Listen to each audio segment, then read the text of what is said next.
પરિવર્તન ટ્રસ્ટ દ્વારા આયોજિત કોળી સમાજ પરિવર્તન પ્રીમિયર લીગની ફાઇનલ મેચ 30 માર્ચના રોજ ઉત્સાહભેર શરૂ કરાઈ હતી, જેનો ગઈકાલે સમાપન સમારોહ યોજાયો હતો. ફાઇનલ મુકાબલો રોમાંચક અને કાંટાની ટક્કર ભર્યો રહ્યો હતો. અંતે વિજેતા ટીમે શાનદાર પ્રદર્શન કરી અને ચેમ્પિયનશિપ પોતાના નામે કરી હતી. મેચ પૂર્ણ થયા બાદ યોજાયેલા ભવ્ય સમારોહમાં વિજેતા ટીમને ટ્રોફી અર્પણ કરી સન્માનિત કરવામાં આવી હતી. સાથે જ રનર્સઅપ ટીમ તેમજ શ્રેષ્ઠ પ્રદર્શન કરનાર ખેલાડીઓને પણ ટ્રોફી અને ઇનામો આપી પ્રોત્સાહિત કરવામાં આવ્યા હતા. સમગ્ર ટુર્નામેન્ટ દરમિયાન ખેલાડીઓને ઉત્તમ રમતગમત ભાવના અને પ્રતિભાનું પ્રદર્શન કરી દર્શકોનું મન મોહી લીધું હતું. આ પ્રસંગે ઉપસ્થિત મહાનુભાવો, સમાજના આગેવાનો અને આયોજક મંડળે ખેલાડીઓને અભિનંદન પાઠવી રમતગમત દ્વારા સમાજમાં એકતા, ભાઈચારો અને યુવા શક્તિના વિકાસ માટે સતત પ્રયત્નશીલ રહેવાનો સંદેશ આપ્યો હતો. કાર્યક્રમમાં મોટી સંખ્યામાં સમાજજનો અને ક્રિકેટ પ્રેમીઓ ઉપસ્થિત રહી ખેલાડીઓનો ઉત્સાહ વધાર્યો હતો. KSPPL સિઝન 3 2026નો આ ભવ્ય સમાપન સમારોહ કોળી સમાજ માટે ગૌરવપૂર્ણ અને યાદગાર ક્ષણ બની રહ્યો હતો. જી चल बोलो. દીપકભાઈ, આજે ફાઇનલ હતી.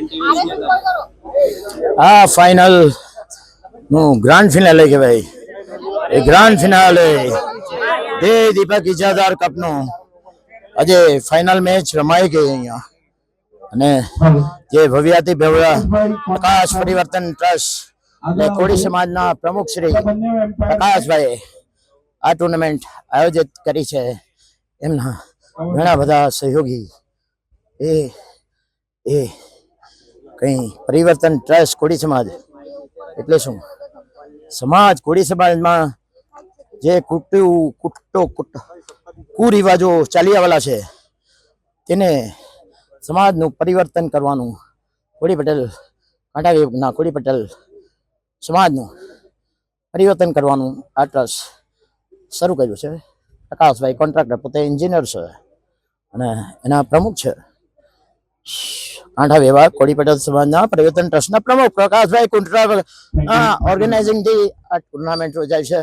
બળવંતભાઈ ઉમરીકર નહીં બળવંતભાઈ પટેલ, લલુભાઈ પટેલ એમણે આ ક્રિકેટ મેદાન જ્યાં ભીમરાડ ક્રિકેટ ગ્રાઉન્ડ એ એમણે જ બનાવ્યું છે. જ્યાં બધાના